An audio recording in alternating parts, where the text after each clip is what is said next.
সুষ্ঠু নির্বাচন আপনি কাকে ভোট দিবেন? কারণ নিতেন কাকে দিবেন আপনি? যাকে খুশি তাকে দিয়ে মনে হয়। সুষ্ঠু নির্বাচন আপনি কাকে ভোট দিবেন?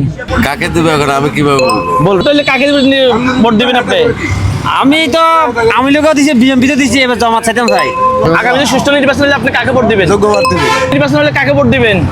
ডান ডান সুষ্ঠু নির্বাচন হলে আপনি কাকে ভোট দিবেন? আমরা দেশে পরিবর্তন চাই, আমরা জামাতের ভোট দেবো ইনশাল্লাহ। যদি সুষ্ঠু নির্বাচন আপনি কাকে ভোট দিবেন? আমি দিলে আমি দাঁড়িয়ে পাল্লা মার্কা ভোট দেবো আমি। যদি সুষ্ঠু নির্বাচন আপনি কাকে ভোট দিবেন? নির্বাচন আপনি কাকে ভোট দিবেন? আমি কাকের মান করতে পারবো যদি সুষ্ঠু নির্বাচন আপনি কাকে ভোট দিবেন? জামাতকে ভোট দিব। 12 তারিখে যদি সুষ্ঠু নির্বাচন আপনি কাকে ভোট দিবেন? এটা তো কম যাইতে নন। এটা কি আমি ফোকাস করব 12 তারিখে সুষ্ঠু নির্বাচন হলে আপনি কাকে ভোট দিবেন? আমার পরে যারা খুশি তারে দেবো। 12 তারিখে যদি সুষ্ঠু নির্বাচন আপনি কাকে ভোট দিবেন? আমি ধানের শীষ তার দিয়ে ভোট দেবো। সুষ্ঠু নির্বাচনে কাকে ভোট দিবেন? আমি তো আল্লাহ যদি বাসা আমি খেলাছে আমি দাঁড়ি পাল্লা ভোট দেবো 12 তারিখে যদি সুষ্ঠু নির্বাচন আপনি কাকে ভোট দিবেন? আমরা ধানের শীষে দানা শেষে ধন্যবাদ। 12 তারিখে যদি সুষ্ঠু নির্বাচন হয় কাকে ভোট দিবেন? ভোট দেবো বিএমপি। ধন্যবাদ।